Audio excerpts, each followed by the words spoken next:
اعوذ باللہ من الشیطان الرجیم بسم اللہ الرحمن الرحیم قال اللہ تبارک و تعالی فی الکلام المجید والبرہان الرشید وقولوا للناس حسنا آمنت باللہ صدق اللہ العظیم وبلغنا رسولہ النبی الکریم الامین الرؤوف الرحیم ببرکۃ ان اللہ وملائکتہ یصلون علی النبی یا ایہا الذین آمنوا صلوا علیہ وسلموا تسلیما اللہم صلی علی سیدنا و مولانا محمد وعلی آل سیدنا و مولانا محمد وبارک وسلم وصلی علیہ۔ حمد و ثنا کے بعد نہایت ہی عزتوں کے لائق نقیبی آفیشیل چینل کے ناظرین و سامعین، السلام علیکم ورحمۃ اللہ وبرکاتہ۔ آپ کا میزبان قاری عمیر حسین نقیبی آپ سے مخاطب ہے۔ آج کا جو مختصر سا پیغام آپ احباب کے لیے لے کے حاضر ہوا ہوں، اللہ رب ذوالجلال قرآن کریم برہان رشید میں ارشاد فرماتا ہے وَقُولُوا لِلنَّاسِ حُسْنًا، اور لوگوں کے ساتھ اچھے انداز میں گفتگو کرو۔ آقا کریم علیہ الصلوۃ والسلام کی ایک حدیث طیبہ اور اسی کے ضمن میں چند گزارشات آپ احباب کے سامنے پیش کروں گا کہ آقا کریم علیہ الصلوۃ والسلام نے ارشاد فرمایا کہ تم مجھے اپنی زبان کی ضمانت دے دو، تم مجھے اپنی زبان اور اپنے نفس کی ضمانت دے دو، میں تمہیں اس کے بدلے میں جنت کی ضمانت عطا فرماؤں گا۔ آقا کریم علیہ الصلوۃ والسلام نے فرمایا تم اپنی زبان کی مجھے ضمانت دے دو۔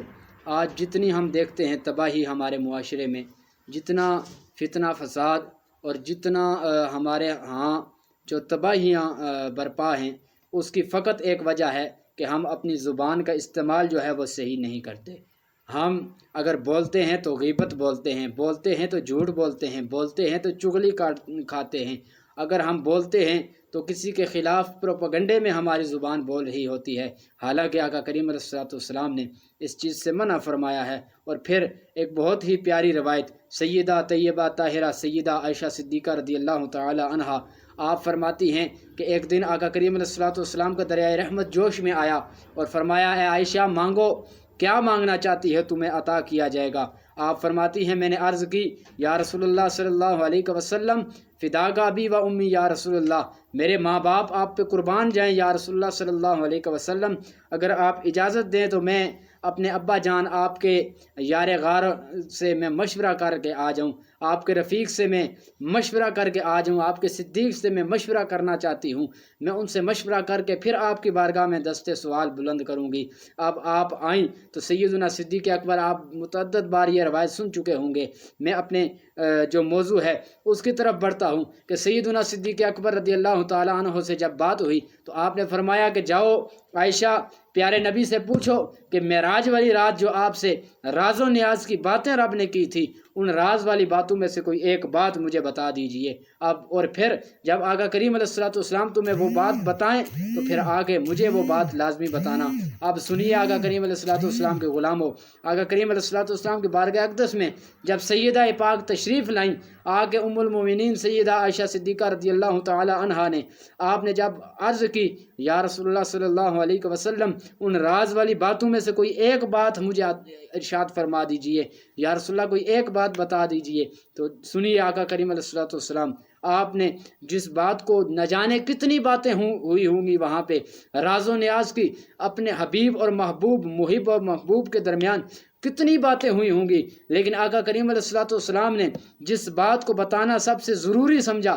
سنیے وہ بات کون سی تھی۔ آقا کریم علیہ الصلوۃ والسلام نے ارشاد فرمایا اے عائشہ سنو، اگر بات پوچھنا چاہتی ہو تو راز و نیاز کی باتوں میں سے ایک میں رب کے ساتھ یہ عہد کر کے آیا ہوں، رب ذوالجلال نے میری امت کے لیے ایک یہ تحفہ رکھا ہے، اللہ تبارک و تعالیٰ نے مجھ محمد سے یہ عہد کیا ہے کہ اے محمد تمہاری امت میں سے جو کسی کا ٹوٹا ہوا دل جوڑ دے گا میں اسے بغیر حساب کے جنت عطا فرما دوں گا۔ سیدہ پاک نے جب یہ بات سنی دوڑی دوڑی اپنے والد ماجد کے پاس تشریف لائیں اور آ کے عرض کرنے لگی، اے ابا جان، آقا کریم علیہ الصلوۃ والسلام نے یہ ارشاد فرمایا ہے کہ جو کسی کا ٹوٹا ہوا دل جوڑ دے گا رب اسے بغیر حساب کے جنت عطا فرما دے گا۔ سیدنا صدیق اکبر یار غار و یار مزار رضی اللہ تعالی عنہ، آپ نے جب یہ بات سنی تو مسکرا پڑے، جب یہ بات سنی تو مسکرا پڑے، اور پھر چند لمحوں کے بعد آپ زاروں قطار رونے لگ پڑے۔ سیدہ پاک عرض کرنے لگی، اے ابا جان، بات خوشی والی تھی، آپ خوش ہوئے ہیں، اے ابا جان اس میں رونے والی کون سی بات ہے؟ آقا کریم علیہ الصلوۃ والسلام نے تو خوشخبری سنائی ہے کہ جو کسی کا ٹوٹا ہوا دل جوڑ دے گا رب اسے بغیر حساب کے جنت عطا فرما دے گا۔ اے ابا جان اس میں رونے والی تو کوئی بات نہیں تھی۔ تو سیدنا صدیق اکبر رضی اللہ تعالی عنہ آپ عرض کرنے لگے، اے میری بیٹی، اے میری لخت جگر، سن، تم نے تصویر کا ایک رخ دیکھا ہے کہ جو کسی کا ٹوٹا ہوا دل جوڑ دے گا رب اسے بغیر حساب کے جنت عطا فرما دے گا۔ اے عائشہ ذرا اس تصویر کا دوسرا رخ بھی دیکھو نا، کہ اگر کسی کا ٹوٹا ہوا دل جوڑ دینے پر بغیر حساب کے جنت مل جاتی ہے تو جو کسی کا دل توڑ دے گا اس کے ساتھ کیا معاملہ پیش آئے گا۔ تو آج ہم اپنی گفتگو کا انداز دیکھیں، فقط ہم اپنی گفتگو کو ہی اگر دیکھ لیں، باقی اعمال تو رہے سائیڈ پر، باقی اعمال تو کجا رہے، ہم اگر اپنی گفتگو کے اوپر ہی فوکس کریں، ہم اپنی گفتگو کے اوپر اگر غور کریں تو آج ہماری گفتگو، ہم بولتے ہیں تو لوگوں کے دلوں کو چیر دیتے ہیں، ہم بولتے ہیں تو لوگوں کے دلوں کو توڑ دیتے ہیں، ہم بولتے ہیں تو لوگوں کے گھروں کو اجاڑ دیتے ہیں، ہم بولتے ہیں تو ہماری زبانیں تلوار کی طرح چل رہی ہوتی ہیں۔ احباب ذی وقار، آج ضرورت ہمیں اس عمل کی ہے کہ ہم اپنی گفتگو میں سنجیدگی لائیں، ہماری گفتگو لوگوں کے لیے راحت کا باعث بنے، نہ کہ جب ہم بات کریں تو لوگوں کے دل ٹوٹ جائیں، نہ کہ ہم جب بات کریں تو لوگوں کے دلوں پر تلوار کی طرح وہ الفاظ جو ہیں وہ چل رہے ہوں۔ ہم کوشش کریں کہ ہم آقا کریم علیہ الصلوۃ والسلام کی اسوہ حسنہ سے فیض پاتے ہوئے اپنی گفتگو کو نرم کریں، اپنی گفتگو کو سنجیدہ کریں۔ اور یہ بات بھی کہی جاتی ہے کہ دیکھیں جی، جو میٹھا بولنے والا ہو اس سے بڑھ کر منافق کوئی نہیں۔ میں کہتا ہوں نہیں، یہ بات سراسر غلط ہے کہ میرے آقا کریم علیہ الصلوۃ والسلام اور لوگ کہتے ہیں جو سچ بولتا ہے جی وہ ہمیشہ کڑوا ہوتا ہے۔ میں کہتا ہوں نہیں، اور ہمارے آقا کریم علیہ الصلوۃ والسلام سے بڑھ کر کوئی سچا دنیا میں موجود نہیں، اور آقا کریم علیہ الصلوۃ والسلام سے بڑھ کر کوئی میٹھا دنیا میں موجود نہیں۔ یہ لازمی نہیں کہ جو سچ بول رہا ہو وہ کڑوا ہی ہو، نہ سچ بولنے کے کئی انداز ہوا کرتے ہیں۔ آپ تنقید کرتے ہیں تو تنقید برائے اصلاح کریں، اور تنقید برائے اصلاح کا جو پہلو ہوتا ہے وہ کچھ اور ہوتا ہے، اور تنقید برائے تنقید جو ہوتی ہے وہ دلوں کو توڑنے کا سبب بنتی ہے۔ آپ جب کسی کے عیب کو اچھالتے ہیں، اور آقا کریم علیہ الصلوۃ والسلام کی مجلس لگی ہے، صحابہ کی بار عرض کرتے ہیں، یا رسول اللہ صلی اللہ علیہ وسلم، حضور نے ارشاد فرمایا جو کسی کی غیبت کرتا ہے وہ ایسے ہے جیسے اپنے مرے ہوئے بھائی کا گوشت کھاتا ہے۔ صحابہ کی بار نے عرض کی، یا رسول اللہ صلی اللہ علیہ وسلم، اگر وہ عیب اس کے اندر پایا جاتا ہو تو کیا پھر بھی وہ غیبت قرار پائے گی؟ کہا، اے میرے صحابہ، قربان جاؤں میں اپنے اصحاب کی عظمت پر، آقا کریم علیہ الصلوۃ والسلام کے لبوں سے نکلے ہوئے ایک ایک جملے کے اوپر میں قربان جاؤں۔ آقا کریم علیہ الصلوۃ والسلام کے وہ لب اقدس وہ ہلے، لب مبارک ہلی، اور آپ آقا کریم علیہ الصلوۃ والسلام نے فرمایا، اے میرے صحابہ سن لو، جو اس کے اندر عیب موجود ہو اسی کو تو غیبت کہتے ہیں، اس کے اندر جو عیب موجود نہ ہو اس کو تو بہتان کہا جاتا ہے۔ ہاں، جو اس کے اندر عیب موجود ہو اور تم اگر اس کے منہ پہ بیان کرو تو اس کو وہ برا لگے گا، ہر ایسی بات غیبت کہلاتی ہے۔ اور فرمایا غیبت کو دین اسلام میں حرام قرار دیا گیا ہے، اسی طرح جھوٹ کو دین اسلام میں حرام قرار دیا گیا ہے، اسی طرح کسی کے دل کو توڑ دینا ایک سخت ناپسندیدہ عمل ہے۔ اور آقا کریم علیہ الصلوۃ والسلام کے یار غار و یار مزار کے نظریے سے اگر ہم دیکھیں تو یہ انتہائی عبرتناک معاملہ ہو سکتا ہے ہمارے ساتھ، کہ اگر ہماری وجہ سے کسی کا دل دکھتا ہے۔ احباب ذی وقار، اتنی سی ریکویسٹ لے کے آپ کے سامنے حاضر ہوا ہوں کہ کوشش کیجئے کہ اپنی گفتگو کے اندر سنجیدگی لائیے، آپ کی ذات کی وجہ سے کسی کو کوئی نقصان نہ پہنچے۔ اور میرے شیخ کامل قبلہ الحاج الحافظ پیر محمد نقیب الرحمن صاحب، آپ کو یہی پیغام ہے کہ ہم مخلوق خدا کے ساتھ بھلائی کرنے والوں میں گنے جائیں، نہ کہ ہم مخلوق خدا کے دلوں کو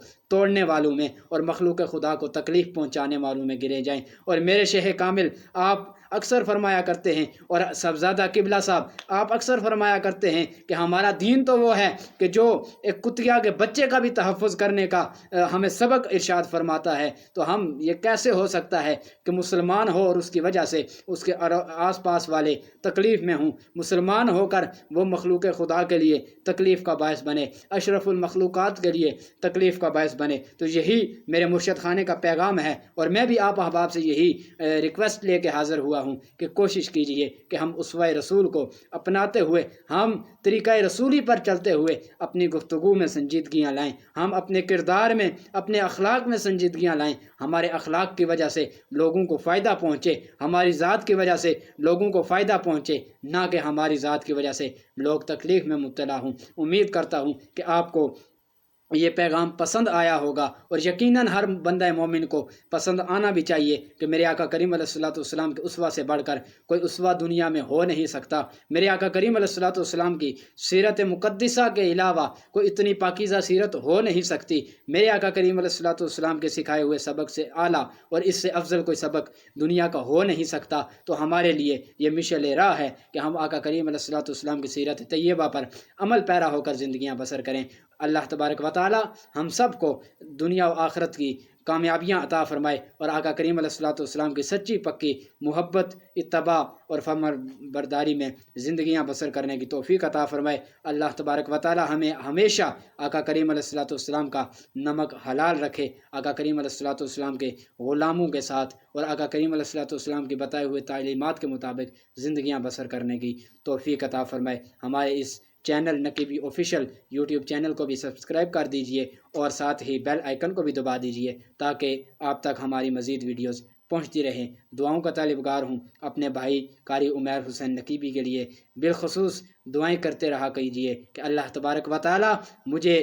صحت، تندرستی، توانائی کے ساتھ میرے والدین کا سایہ میرے سروں پر تا دیر قائم و دائم فرمائے، اور مجھے تا